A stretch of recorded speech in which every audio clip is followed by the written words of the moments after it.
A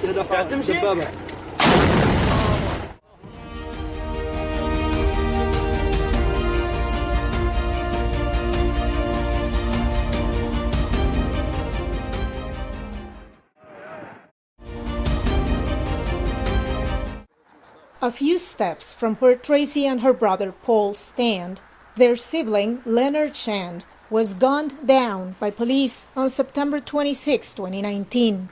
The family's lawyer gave VOA videos he obtained from the authorities.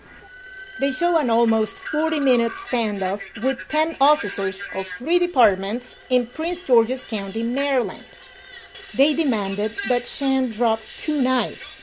Shand's family says police used excessive force and inflamed the scenario that ultimately led to his shooting death. They killed him before the crisis intervention showed up. He didn't trust cops, so it would have made an absolute difference. And you got to remember, he wasn't hostile all the time. He got hostile when they tried to hit him with the vehicle. He got hostile when they tried to kick him in his back. In the United States, the justice system handles cases of alleged police brutality as criminal or civil matters, sometimes both. Because it is the police who investigate crimes, there's an automatic conflict of interest. The victim's family is able to bring civil charges to that officer, against that officer, relating to any types of victimization that individual and their family member suffered. Now, with regards to criminal charges, that has to be brought on by the government. The controversy is that prosecutors are so used to working with law enforcement. They depend on law enforcement to provide them with that evidence. Then there is transparency.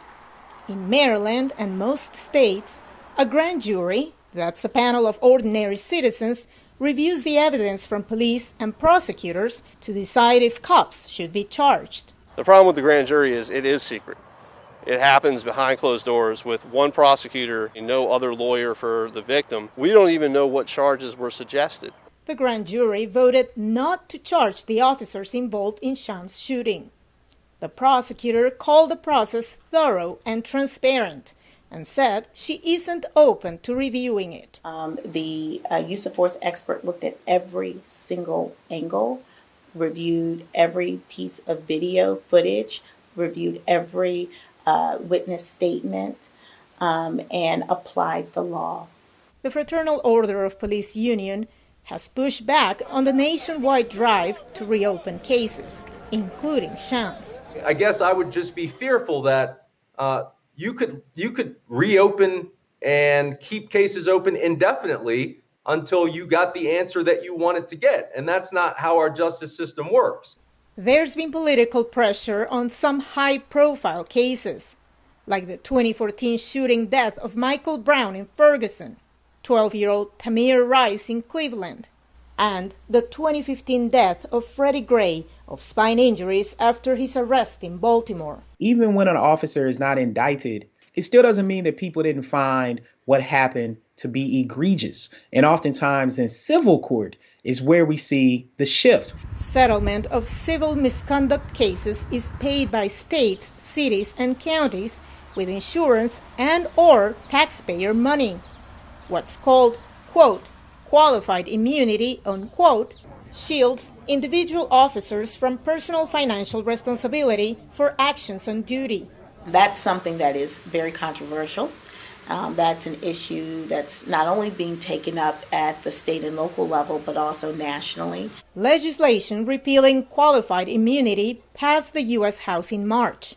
Braveboy said her county is improving police training while beefing up mental health units.